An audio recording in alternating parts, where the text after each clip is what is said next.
राहुल गांधी के झूठ का पर्दाफाश।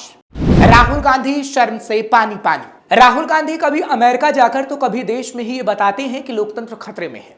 अब सवाल है कि क्या वाकई भारत में लोकतंत्र खतरे में है, क्योंकि भारत के लोकतंत्र को लेकर एक रिपोर्ट सामने आई जिस पर सबसे ज्यादा भरोसा किया जाता है, जो राहुल गांधी के झूठ का पर्दाफाश कर रही है।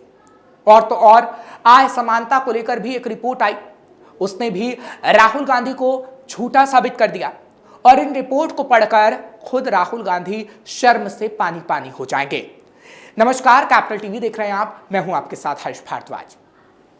इस सप्ताह जारी प्यू रिसर्च सेंटर की एक रिपोर्ट के मुताबिक भारत सार्वजनिक लोकतांत्रिक संतोष के मामले में शीर्ष देशों में शामिल हो गया है। रिपोर्ट के मुताबिक 2025 में 23 देशों में किए गए सर्वे में 74% भारतीयों ने कहा है कि वो अपने देश के लोकतंत्र से संतुष्ट हैं। लोकतंत्र को कोई खतरा नहीं है। यह आंकड़ा भारत को दुनिया में सबसे ज्यादा लोकतांत्रिक संतुष्टि वाले देशों की सूची में लाकर खड़ा कर देता है। स्वीडन 75% के साथ इस लिस्ट में सबसे आगे है। इसके विपरीत जापान में सबसे कम संतोष पाया गया, जहां केवल 24% लोग अपने लोकतंत्र से खुश हैं। भारत में लोकतंत्र हुआ मजबूत। रिपोर्ट में बताया गया है कि उच्च आय वाले देशों जैसे फ्रांस, ग्रीस, इटली, जापान और दक्षिण कोरिया में लोगों में लोकतंत्र के साथ साथ अर्थव्यवस्था को लेकर भी नाराजगी है।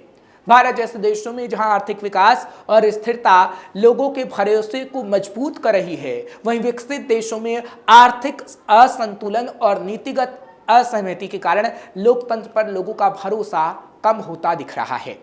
यानी विदेश के कई देशों में लोकतंत्र पर भरोसा कम हुआ, लेकिन भारत में यह बढ़ा है। और जब से ये रिपोर्ट सामने आई है, तब से भारत की तारीफ हो रही है। और राहुल गांधी जैसे लोगों को यह देखकर शर्म तो जरूर महसूस हो रही होगी।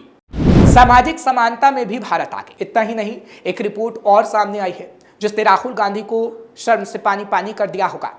विश्व बैंक, जिसने भारत के लिए बताया है कि भारत में कितनी सामाजिक समानता है। दरअसल भारत उन देशों में शुमार है जहां सामाजिक समानता सबसे ज्यादा है, ये कहना है विश्व बैंक का। वर्ल्ड बैंक सामाजिक समानता को गिनी सूचकांक में मापता है।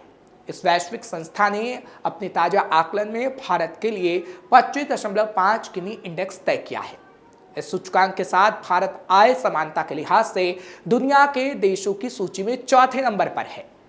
भारत से आगे सिर्फ 3 देश। भारत के ऊपर अब स्लोवाक गणराज्य, स्लोवेनिया और बेलारूस ही हैं। यानी बड़े और प्रमुख देशों में इनकम इक्वालिटी के लिहाज से भारत सबसे ऊपर है। भारत को 2011 में 28.8 अंक मिले थे, यानी तब भारत में आज के मुकाबले ज्यादा आय असमानता थी। और इन 14 सालों में भारत ने सामाजिक स्तर पर आय असमानता को कम करने में सफलता हासिल की है। सामाजिक कल्याण की एक विज्ञप्ति में यह भी कहा गया है कि इससे पता चलता है कि भारत की आर्थिक प्रगति किस तरह पूरी आबादी में ज्यादा बराबरी के साथ साझा की जा रही है। इस सफलता के पीछे गरीबी कम करने, वित्तीय पहुंच बढ़ाने और कल्याणकारी सहायता सीधे जरूरतमंदों तक पहुंचाने की दृढ़ और स्थायी नीति रही है। अमेरिका, चीन समेत सभी बड़े देश भारत के आगे चल। गिनी इंडेक्स किसी समाज में आय विभाजन को मापने का एक प्रमुख पैमाना है। अगर इस पैमाने पर किसी को 0 अंक मिलता है तो इसका मतलब है कि वहां आमदनी के मोर्चे पर असमानता बिल्कुल नहीं है। वहीं किसी के खाते में 100 अंक आ जाए तो इसका मतलब है कि वहां आय असमानता चरम पर है। भारत ने 25.5 अंक के साथ कई विकसित और बड़े अर्थव्यवस्था वाले देशों को पीछे छोड़ दिया है। पड़ोसी देश 35.7 अंक लेकर आय समानता में भारत से पिछड़ गया। वहीं अमेरिका तो 41.8 अंक के साथ भारत से पीछे रहा और चीन भी पीछे रहा।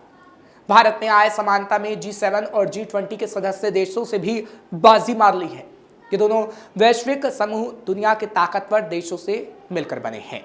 आय असमानता घटाने में भारत को कैसे मिली इतनी बड़ी सफलता? रिपोर्ट कहती है कि गरीबी कम करने के मोर्चे पर देश के शानदार प्रदर्शन ने आय समानता बढ़ाने का मार्ग प्रशस्त किया। विश्व बैंक की जो रिपोर्ट आई वो गरीबी और समानता संबंधी रिपोर्ट है, जिसके मुताबिक 2011 से 2023 के बीच 17 करोड़ 10 लाख भारतीयों को गरीबी की स्थिति से बाहर निकाला गया। 12 साल की इस अवधि में भारत में गरीबी दर में बहुत तेजी से गिरावट आई है और ये घटकर 16.2 से 2.3 पर आ गया है।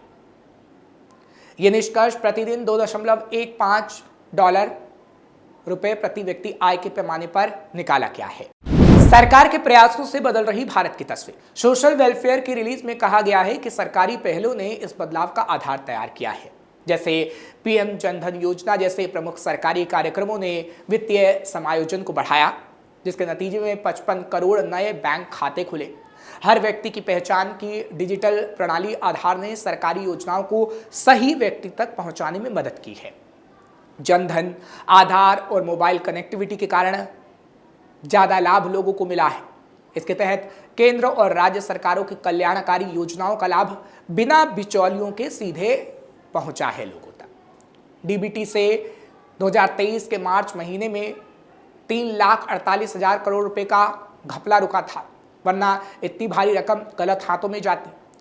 अभी भारत के 1,42 करोड़ लोगों के आधार कार्ड बने हुए हैं, जो दर्शाते हैं कि किस तरीके से भारत तेजी से तरक्की कर रहा है। सरकारी योजनाओं ने गरीबी की जड़ को किया खत्म। केंद्र सरकार की आयुष्मान भारत योजना के कारण देश में स्वास्थ्य सुविधाओं के स्तर पर समानता में वृद्धि हुई है। आयुष्मान भारत योजना के तहत जरूरतमंद परिवारों को 5 लाख रुपए का सालाना हेल्थ कवर मिलता है। भारत में अभी 41 करोड़ परिवारों के पास आयुष्मान योजना के कार्ड है। इसी तरह स्टैंड अप इंडिया स्कीम के क्षेत्र में कदम रखने वाले अनुसूचित जाति और अनुसूचित जनजाति के सभी लोगों और हर वर्ग की महिलाओं को पीएम विश्वकर्मा योजना के तहत अलग अलग क्षेत्र में काम मिल रहा है। उन्हें ट्रेनिंग भी दी जा रही है। प्रधानमंत्री ग्रामीण गरीब कल्याण अन्न योजना के तहत देश के 80 करोड़ से ज्यादा लोगों को केंद्र सरकार हर महीने नाममात्र की कीमत पर अनाज मुहैया करवा रही है। बार बार पकड़ा जाता है राहुल गांधी का झूठ। अब जब ऐसी रिपोर्ट आती है तो राहुल गांधी का झूठ पकड़ा जाता है जो वो भारत के खिलाफ फैलाने की कोशिश करते हैं। हाल ही में भी राहुल गांधी ने सिखों को लेकर एक ऐसा विवादित बयान दिया था जिस पर बवाल मचा था और राहुल गांधी ने झूठ फैलाया था। राहुल गांधी ने अमेरिका के वर्जीनिया में एक कार्यक्रम को संबोधित किया था। इस दौरान राहुल गांधी ने सिखों के लिए कहा था कि एक सिख शख्स ने पूछा, मेरे पगड़ीधारी भाई आपका क्या नाम है? इसके बाद राहुल गांधी ने कहा, लड़ाई इस बात की है कि क्या एक सिख को भारत में पगड़ी या कड़ा पहनने का अधिकार है या नहीं, या एक सिख के रूप में वो गुरुद्वारे जा सकता है या नहीं। लड़ाई इसी बात के लिए है और यह सिर्फ उनके लिए ही नहीं बल्कि सभी धर्मों के लिए है। राहुल गांधी का यह बयान वायरल हुआ था, जिसके बाद राहुल गांधी का झूठ पकड़ा गया था। राहुल गांधी के बयान को धता बताती रिपोर्ट आई थी प्यू रिसर्च सेंटर सर्वे की रिपोर्ट, जो बताती है कि सिखों को भारतीय होने पर काफी गर्व महसूस होता है। प्यू रिसर्च सेंटर की रिपोर्ट के मुताबिक करीब 95% सिख खुद को भारतीय होने पर गर्व महसूस करते हैं। इतना ही नहीं, 70% सिखों का मानना है कि जो व्यक्ति भारत का अनादर करता है वो सिख हो ही नहीं सकता।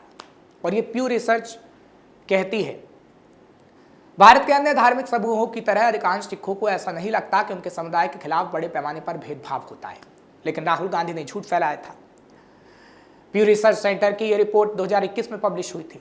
प्यू रिसर्च सेंटर ने यह सर्वे 2019 से 2020 के बीच कराया था। इस सर्वे में महज 14% सिखों ने ही माना था कि भारत में सिखों के साथ भेदभाव होता है, मगर ज्यादातर सिखों का मानना था कि उन्हें भारत में कोई भेदभाव नहीं होता। प्यू रिसर्च सेंटर ने religion in India tolerance and segregation शीर्षक से रिपोर्ट पब्लिश की थी। तब भी राहुल गांधी का झूठ एक्सपोज हुआ था और एक बार फिर प्यू रिसर्च सेंटर की रिपोर्ट आई तो उसने राहुल गांधी के झूठ का पर्दाफाश कर दिया, जिसने राहुल गांधी को शर्म से पानी पानी जरूर कर दिया होगा। क्योंकि जब भी ऐसी रिपोर्ट आती है तो कहीं ना कहीं राहुल गांधी जैसे लोगों के मुंह बंद हो जाते हैं। और हो भी क्यों ना, क्योंकि प्यू रिसर्च जो रिपोर्ट देता है उसमें सबसे ज्यादा लोगों का भरोसा होता है, जो बताता है कि किस तरीके से भारत में लोकतंत्र मजबूत हो रहा है, भारत में गरीबी कम हो रही है, भारत में किसी के साथ भेदभाव नहीं हो रहा। लेकिन राहुल गांधी को यह सब नहीं दिखता। राहुल गांधी सिर्फ और सिर्फ भ्रम फैलाने की कोशिश करते हैं। लेकिन जब राहुल गांधी के झूठ का पर्दाफाश होता है तो राहुल गांधी को इस रिपोर्ट के आगे अपने घुटने तो जरूर टेक देने चाहिए। फिलहाल आपको ये खबर कैसी लगी कमेंट सेक्शन में जरूर बताइएगा। खबर को लाइक शेयर करें, कैपिटल टीवी को सब्सक्राइब करना मत भूलिएगा।